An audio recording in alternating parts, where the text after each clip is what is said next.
Hello students, welcome back to my channel. This is Neha Sharma and you are watching The Scholar Babe. Political processes की lecture series में आज हमारा जो topic है वो है कास्ट मूवमेंट्स इन इंडिया।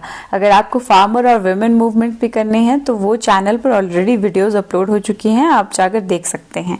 और अगर आपको इसका PDF चाहिए तो डिस्क्रिप्शन में टेलीग्राम चैनल का लिंक दिया हुआ है, वहां पर जाके आप ज्वाइन कर सकते हैं।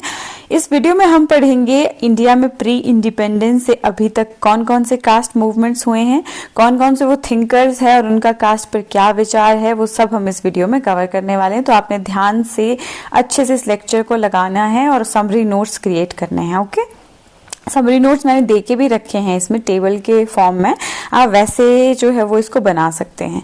तो देखिए, जो भारत में मनुस्मृति है या फिर कुछ एक और शास्त्र आप कह सकते हैं, वहां पर एक हायरार्की दी हुई है कास्ट की कि सबसे ऊपर की पोजीशन किसको है, नीचे की किसको है, मतलब उस प्रकार से एक हायरार्की दे के रखी है, ब्राह्मण, क्षत्रिय, वैश्य, शूद्र। लेकिन उसमें से एक पांचवी कैटेगरी भी है दलित, जो इन चारों श्रेणियों में नहीं आती थी। तो आप अंदाजा लगा सकते हैं कि अगर ब्राह्मण की सबसे ऊपर की पोजीशन है, शूद्र की सबसे नीचे की पोजीशन है उन शास्त्रों के अकॉर्डिंग, तो दलित जो थे वो शूद्र से भी नीचे की पोजीशन उनको प्राप्त थी, है ना। तो उस सिचुएशन से अगर हम उस इनइक्वालिटी को मिटाकर जो है वो आज सोसाइटी में थोड़ा अगर सिचुएशन ठीक कर पाए हैं, तो वो कुछ एक मूवमेंट्स हुए हैं, उनकी वजह से हम ठीक कर पाए हैं। तो वो क्या मूवमेंट्स थे और क्या क्या थिंकर्स उसके बारे में कहते हैं, आइए जानते हैं। तो M.N. श्रीनिवास ये हमें देते हैं concept of Sanskritisation and dominant caste. अब इसमें ये क्या कहते हैं, आपने ये कॉन्सेप्ट बहुत ध्यान रखना है क्योंकि पूछ लिया जाता है एग्जाम में कि संस्कृताइजेशन जो है वो किसका कॉन्सेप्ट है। तो M.N. श्रीनिवास का, ठीक है। ये कहते हैं कि जो लोअर कास्ट है, लोअर कास्ट के पीपल हैं, वो क्या करते हैं, अपर कास्ट वालों की जो रिचुअल्स हैं, ट्रेडिशंस हैं, प्रैक्टिसेस हैं, उनको फॉलो करते हैं, उनकी तरह बनने की और उससे वैसा कुछ दिखाने की कोशिश करते हैं ताकि वो अपना स्टेटस इम्प्रूव कर सके। तो ये जो प्रोसेस होती है जिसमें वो एक दूसरी क्लास कास्ट को इमिटेट करने की कोशिश करते हैं, मतलब उनके रिचुअल्स वगैरह खुद प्रैक्टिस करने की कोशिश करते हैं, प्रैक्टिसेस, उस जो प्रोसेस को हम कहते हैं संस्कृताइजेशन। और वो कहते हैं कि कास्ट जो है वो अडेप्टिव है, रिजिड नहीं है। ये कौन कहते हैं, M.N. श्रीनिवास, आपने ये ध्यान रखना है। फिर आते हैं योगेंद्र सिंह। योगेंद्र सिंह कहते हैं कि कास्ट सिस्टम जो है वो इंडिया में मॉडर्नाइजेशन और चेंज मतलब उसमें आ रहा है, और वो फोकस किस पे करते हैं, मोबिलिटी पे, सेक्युलराइजेशन पे एंड अर्बनाइजेशन पे। किसमें, अपनी किताबों में और अपने आर्टिकल्स में। इन सब थिंकर्स पर इंडिविजुअल वीडियोस भी आएंगी इन फ्यूचर, तो वहां पर भी आप जो है वो इनके पूरे बड़े बड़े कॉन्सेप्ट जो है वो ध्यान में रख सकते हैं। अब हम बात करेंगे डॉक्टर भीमराव अंबेडकर की, जो दलितों के मसीहा कहे जाते हैं। इन्हों ये कहते हैं कि कास्ट जो है वो ऑपरेशन का एक टूल है जो कि अपर कास्ट यूज करती है जो है वो लोअर कास्ट पे, एंड ये ही called for annihilation of caste. वो कहते हैं कि जो कास्ट सिस्टम है, कास्ट है, उसका पूरे तरीके से विनाश हो जाना चाहिए, और हिंदुइज्म को ये रिजेक्ट करते हैं। इन्होंने काफी टाइम तक हिंदुइज्म में रिफॉर्म लाने की कोशिश करी ताकि हर एक कास्ट को जो है वो इक्वल स्टेटस मिल सके, लेकिन ये नहीं कर पाए। तो लास्ट में इन्होंने खुद भी जो बुद्धिज्म, आई थिंक 1956 का वो दौर था जब इन्होंने बुद्धिज्म ज्वाइन करा था, और बुद्धिज्म बाकियों से भी ज्वाइन करवाया था जो कि लाइक दलित्स थे। अब हम बात करेंगे ज्योतिराव फुले की। तो वो कहते हैं कि कास्ट क्या है, एक ब्राह्मणिकल कॉन्स्पिरेसी है टू डोमिनेट। अब आप इन सब थिंकर्स में एक चीज कॉमन देखेंगे, ये जो है वो कहते हैं कि जो अपर कास्ट के लोग हैं, ब्राह्मण्स हैं, वो कास्ट को यूज करते हैं ताकि वो जो है वो बाकियों का शोषण कर सकें, ठीक है। तो ये कहते हैं कि ब्राह्मण्स को डोमिनेट करना होता है, इसी के लिए उन्होंने जो है वो कास्ट सिस्टम जैसा एक सिस्टम क्रिएट करके रखा है। वेदास को, और ब्राह्मण्स को जो है वो ज्योतिराव फुले जो है वो क्रिटिसाइज करते हैं। और इनकी जो वाइफ थी सावित्री बाई फुले, उन्होंने और ज्योतिराव फुले ने मिलके जो है वो लड़कियों के लिए पहला स्कूल खोला इंडिया में। देन हम देखेंगे कि बहुत स्त्री शिक्षा में, दलितों की शिक्षा में इन्होंने जो बहुत इंपॉर्टेंट रोल जो है वो अदा किया है। ठीक है, अब हम देखेंगे कि ये जो है वो एजुकेशन और सोशल रिफॉर्म पे बहुत ज्यादा फोकस करते थे। अब बात करेंगे पेरियार की, ईवी रामास्वामी पेरियार। तो जो पेरियार थे वो कास्ट और रिलीजन दोनों के अगेंस्ट थे। काफी समय तक वो स्वयं भी एक वनवासी की उन्होंने जीवन, ब्रह्मचारी का जीवन जीने की कोशिश करी, बट जब उन्हें पता चला कि वहां पर क्या सिस्टम है, किस प्रकार से लोग जो है वो एक तरीके का कहें तो करप्शन ही कर रहे हैं उस फील्ड में भी, तो वहां की सच्चाई देखकर ये वापस आ गए। एंड देन उसके बाद इनका जो है वो कास्ट और रिलीजन जैसे कॉन्सेप्ट से भरोसा उठ गया। कास्ट का इसलिए भी उठा क्योंकि वो स्वयं जो थे वो कांग्रेस के हेड बनाए गए थे अपने यहाँ मद्रास के, या जहां से भी वो थे, मद्रास ही था आई गेस।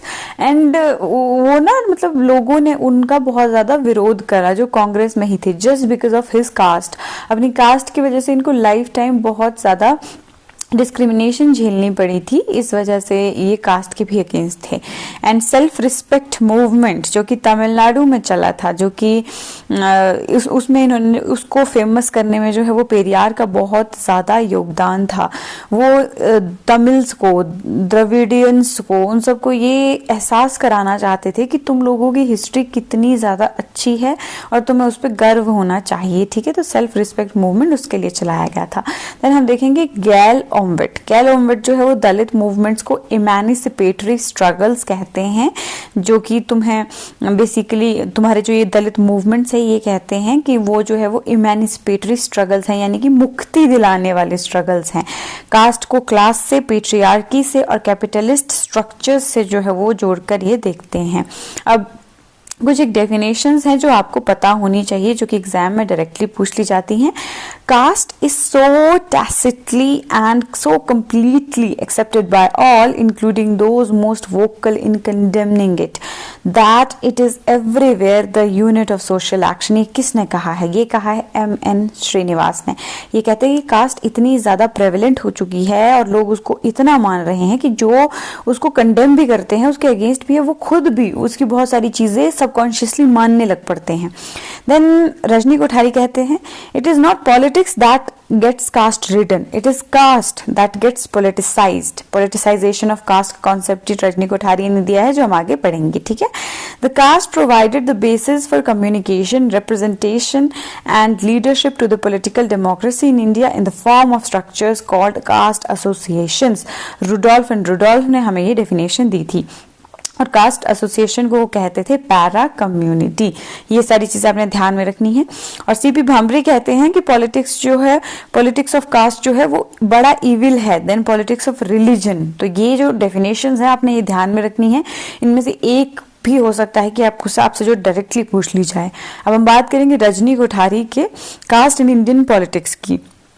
तो रजनी कोठारी का जो की वर्क है कास्ट इन इंडियन पॉलिटिक्स, वो 1970 में लिखा जाता है। रजनी कोठारी कहते हैं कि कास्ट और पॉलिटिक्स जो है वो सेपरेट नहीं है इंडिया में, वो इंटरैक्ट करते हैं एक दूसरे के साथ और इन्फ्लुएंस करते हैं एक दूसरे को। वो कहते हैं कि जो मॉडर्न इंडियन पॉलिटिक्स है उसने कास्ट को खत्म नहीं किया है, बल्कि इसको ट्रांसफॉर्म किया है और पॉलिटिसाइज किया है। कास्ट जो है वो पॉलिटिक्स को इन्फ्लुएंस करती हैं, पॉलिटिकल पार्टीज कास्ट का इस्तेमाल करती हैं वोट लेने के लिए, कैंडिडेट्स को सेलेक्ट करने के लिए और अलायंसेस फॉर्म करने के लिए। और जो पॉलिटिक्स है वो कास्ट को इन्फ्लुएंस करती है, क्योंकि कास्ट ग्रुप्स क्या होते हैं, ऑर्गेनाइज्ड बन जाते हैं, उनमें लीडरशिप आ जाती है और वो राइट्स डिमांड करते हैं पॉलिटिक्स की वजह से। तो इसीलिए वो कहते हैं कि इंडिया में पॉलिटिसाइजेशन ऑफ कास्ट हो चुका है, जहां पे कास्ट पॉलिटिक्स को और पॉलिटिक्स कास्ट को इन्फ्लुएंस करती है और इम्पैक्ट करती है। ठीक है, 3 एस्पेक्ट्स दिए थे उन्होंने इस इंटरैक्शन के। सबसे पहले सेक्युलर डायमेंशन रजनी कोठारी ने दिया। कास्ट जो है वो मॉडर्न पॉलिटिकल इंस्टीट्यूशंस का जब पार्ट बन जाती है तो वो सेक्युलर डायमेंशन है उसकी, आप बाकी पीडीएफ से पढ़ लेंगे। इंटीग्रेशन डायमेंशन, पॉलिटिक्स जो है वो gives backward and marginalised caste a voice, वो वॉइस देती है उनको जो मार्जिनलाइज्ड होते हैं, बैकवर्ड होते हैं। ये इंटीग्रेशन डायमेंशन कही जाती है। देन डायमेंशन ऑफ कॉन्शियसनेस, कि लोग अवेयर हो जाते हैं इसमें अपनी आइडेंटिटी को लेकर और अपने राइट्स उनके क्या है उन चीजों को लेकर। तो ये 3 डायमेंशन रजनी कोठारी ने बताई थी। मैंने आपको जो है वो यहाँ पर एक टेबल प्रोवाइड करा है, आपको ये टेबल अच्छे से याद रखना है, क्योंकि वो चीजें भी जो मैंने ऊपर नहीं बताई हैं वो मैंने इसमें लिख दी हैं। जैसे कि एमएस राव ने जो है वो social movements and social transformation नामक किताब लिखी है, तो ये डायरेक्टली पूछ ली जाती है, ठीक है। देन आप देखेंगे Dalits and the democratic revolution, री इन्वेंटिंग रेवोल्यूशन, ये किसने लिखा है? ये गैल ओमवेट ने लिखा है। Why I am not a Hindu post Hindu India, ये किसने लिखा है? तो ये जो है वो कांचा शेफर्ड आप कह सकते हैं, इन्होंने लिखा है। ये सारा कुछ आपने याद रखना है जो इस टेबल में है। अब हम देखेंगे दलित मूवमेंट्स जो कि बिफोर इंडिपेंडेंस चलाए गए। इसमें सबसे पहले नायर मूवमेंट आएगा जो कि 1861 में केरला में चला। सीवी रमन पिल्लाई, के रामाकृष्णा पिल्लाई, एम पद्मनाभा पिल्लाई, इन तीनों ने मिलकर इसको लीड करा और ये ब्राह्मण डोमिनेंस के अगेंस्ट थे। इन्होंने मलयाली मेमोरियल 1891 में एंड नायर सर्विस सोसाइटी 1914 में स्टैब्लिश करी। एंड मजे की बात है कि ये डेट पूछ ली जाती है, तो आपने ये ध्यान रखना है। देन हम बात करेंगे सत्य शोधित समाज जो कि 1873 में महाराष्ट्र में जो है वो फॉर्म किया जाता है। ये फाउंड किया जाता है ज्योतिराव फुले के द्वारा, जो कि लोअर कास्ट की इमेंसिपेशन, विडोज, अनटचेबल्स, इन सब की इमेंसिपेशन की बात करते थे और ब्राह्मणिकल डोमिनेंस को खत्म करने की बात करते थे। देन हम देखेंगे जस्टिस पार्टी मूवमेंट 1916 तमिलनाडु, ये जो है वो TM Nair, then P Chetty and CN Mudaliar के द्वारा लीड की जाती है ये पार्टी पहले। देन उसके बाद हम देखेंगे कि आगे ये डीएमके, देन एआईएडीएमके, सब जो है वो इसी से बनते हैं। ये जो है वो नॉन ब्राह्मण रिप्रेजेंटेशन डिमांड करते हैं एजुकेशन में, जॉब्स में। और साउथ इंडियन लिबरल फेडरेशन सिल्फ की जो फॉर्म होती है वो इसी पार्टी की इन्फ्लुएंस के बाद फॉर्म होती है। सेल्फ रिस्पेक्ट मूवमेंट 1925 में तमिलनाडु में चला था। लीड किसने किया, फेमस किसने किया? पेरियार रामास्वामी ने। हालांकि ये चलाया इनके द्वारा नहीं गया था, ये कुछ नाम था उनका, मुझे अभी याद नहीं आ रहा, मैं आपको सर्च करके बताऊंगी या फिर आप खुद मुझे कॉमेंट सेक्शन में बता सकते हैं। पर नाम कुछ कुछ तो उनका नाम था, डिफरेंट था, बट लीड इसको पेरियार ने करा था। Then caste hierarchy, religious orthodoxy, ये सब जो है वो सेल्फ रिस्पेक्ट मूवमेंट चाहती थी। इसके अगेंस्ट उन्होंने फाइट किया कि कास्ट हायरार्की नहीं होनी चाहिए, रिलीजियस ऑर्थोडॉक्सी नहीं होनी चाहिए, कास्ट खत्म होनी चाहिए, तमिल्स को अपनी हिस्ट्री पे, अपने कल्चर पे प्राउड होना चाहिए। इसकी बात करी सेल्फ रिस्पेक्ट मूवमेंट ने। देन महार मूवमेंट आया 1924 में महाराष्ट्र में, जिसको बी.आर. अम्बेडकर लीड करते हैं। ये अपलिफ्टमेंट ऑफ अनटचेबल्स की बात करता है। बहिष्कृत भारत, समाज समता दल एंड एससी फेडरेशन, ये कब बनी, ये डेट्स दी हुई है मैंने। बहिष्कृत भारत 1927, देन बहिष्कृत हितकारिणी सभा 1924 में बनी थी। समाज समता दल, समता संघ 1927 एंड देन एससी फेडरेशन 1942 में। अब अम्बेडकर जी का रोल क्या रहा? तो 1927 में महाट सत्याग्रह उन्होंने चलाया, और क्यों? ताकि जो वाटर एक्सेस थी अनटचेबल्स को वो मिल सके। देन टेम्पल एंट्री कैंपेन चलाया 1930 में। इंडिपेंडेंट लेबर पार्टी 1936 में एंड बुद्धिस्ट कन्वर्जन करवाया, लॉन्च्ड नवयान बुद्धिज्म कब? 1956 में। नवयान बुद्धिज्म किसने लॉन्च करा, ये आपसे पूछा जा सकता है। देन दलित मूवमेंट्स आफ्टर इंडिपेंडेंस हम देखेंगे। दलित बुद्धिस्ट मूवमेंट 1956 में जो कि बी.आर. अम्बेडकर ने चलाया था, इसमें उन्होंने मास लेवल पे कन्वर्जन करवाया एससीज का बुद्धिज्म में। देन दलित पैंथर मूवमेंट कब आया? 1972 में महाराष्ट्र में। Namdev Dhasal and J V. पवार ने जो है वो दलित पैंथर मूवमेंट चलाया था। ये इंस्पायर थे फ्रॉम ब्लैक पैंथर्स जो कि यूएसए के थे, उनसे, है ना। वहां पे ब्लैक कम्युनिटी के साथ डिस्क्रिमिनेशन होता है, तो ब्लैक कम्युनिटी ने अपना एक ग्रुप बनाया है ब्लैक पैंथर्स, उससे इन्फ्लुएंस होकर इंडिया में दलित पैंथर्स मूवमेंट चला 1972 में, जो कि मोबिलाइज करता है किस किस को? दलित्स को, आदिवासी को, वुमेन को एंड लैंडलेस पुअर को। अब हम बात करेंगे दलित पैंथर्स इकायम 1982 तमिलनाडु। ये लीड किया जाता है एम मलाल चामी के द्वारा। फॉर्म करते हैं ये liberation panther party, Tamil unity और सोशल जस्टिस के लिए जो है वो ये मतलब काम करते हैं। 1972 में जो दलित पैंथर मूवमेंट था इसी से ये इन्फ्लुएंस्ड भी थे। दलित पैंथर्स इकायम 1982 में तमिलनाडु में चला और दलित पैंथर मूवमेंट महाराष्ट्र में 1972 में। 10 ईयर्स का गैप है, अपने से ध्यान में रखना है।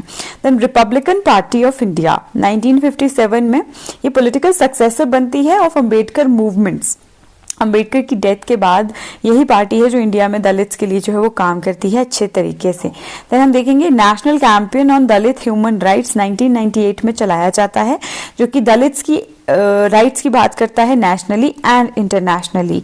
रिकॉग्नाइज्ड किया गया है इसे by UN and human rights watch. Then global recognition जो है वो हमें मिलती है Dalits rights included in global human rights discourse. Dalit के जो राइट्स हैं वो ग्लोबल ह्यूमन राइट्स डिस्कोर्स में भी इंक्लूड करे जाते हैं। ये बिल्कुल आपको एक क्रोनोलॉजिकल टेबल मैंने प्रोवाइड करा है, क्योंकि अब आप पूरे लेक्चर की समरी बनाने नहीं बैठेंगे ना, आपको पता होना चाहिए किसने क्या कहा। उसके लिए आप लेक्चर को 2x पे भी चला सकते हैं, सिंपल भी सुन सकते हैं, एंड देन आप ये जो मैंने आपको टेबल प्रोवाइड करा है इसको याद रख सकते हैं, इसको समरी नोट्स में रख सकते हैं। इसको बनाइए समरी नोट्स और बार बार रिवाइज करिए ताकि आप जो है वो डेट्स ना भूलें। बाकी कंक्लूजन में मैंने आप सबको मोस्ट इंपॉर्टेंट चीजें दी हैं जिसको याद रखना बहुत जरूरी है, जैसे कि independent labour party 1936 by Ambedkar, Dalit Buddhist movements 1956 by Ambedkar. Then 1972 में दलित पैंथर मूवमेंट स्टार्ट होता है, कहाँ? महाराष्ट्र में। इकायम वाला कहाँ होता है? तमिलनाडु में 82 में। ठीक है, रजनी कोठारी ने लिखी कास्ट इन इंडियन पॉलिटिक्स 1970 में, जिसमें वो कहते हैं कि पॉलिटिक्स ने मॉडर्नाइज कर दिया है कास्ट को, तो पॉलिटिसाइजेशन ऑफ कास्ट हो गई है ना। Then Kancha Ilaiah why I am not a Hindu, critic of caste Hinduism, मैंने पीछे भी आपको पढ़ाया, टेबल में प्रोवाइड कर दिया है। Then Gail Omvedt Dalits and the democratic revolution, Dalit role in Indian democracy लिखते हैं। Then UN recognition, Dalit issues को रिकॉग्नाइज किया जाता है अंडर रेशियल डिस्क्रिमिनेशन फ्रेमवर्क्स। आज का ये लेक्चर था और आगे भी इसी तरीके के लेक्चर्स आते रहेंगे। बीच में हो सकता है कुछ एक आधे दिन का गैप आ जाए, because I am a little busy this days, but I will try कि वो गैप ना आए। ओके, तो आप इसको पढ़िए और मिलते हैं नेक्स्ट लेक्चर में, तब तक के लिए बाय।